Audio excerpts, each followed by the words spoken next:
तर काल ज्या भाजपाने सांगितलं की कार्यकर्त्यांची विचारांची पराकाष्ठा होणार नाही, कार्यकर्त्यांना वेगळा करता येणार नाही भाजपपासून, त्यांच्या कार्यकर्त्यांना रडताना, चक्कर येताना, भोवळ येताना, बघताना एवढं त्या कार्यकर्त्यांसाठी दुःख वाटत होतं, पण भाजपसाठी हसू येत होतं.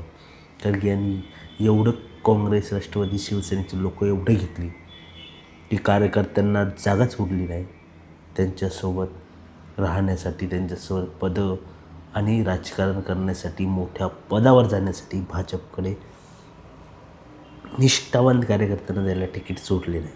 कारण की आयाराम गयाराम एवढे वाढले की निष्ठावानाची किंमतच संपली भाजपमध्ये, असंच म्हणावं लागेल.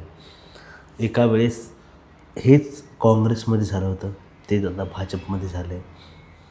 काँग्रेस पण जसा संपुष्टात आला होता एक वेळेस, त्यांनी नंतर त्याच्यावरती मात करून पुढं गेले, तसं भाजपसुद्धा संपण्यात वेळ लागणार नाही असं म्हणाल.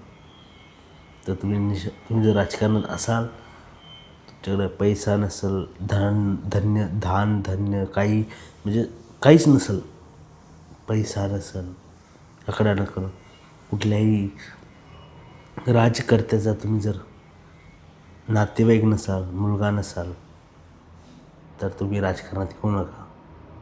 राजकारणात यायचं तर स्वतःच्या हिमतीवर या आणि स्वतःच्या कर्तृत्वावर या.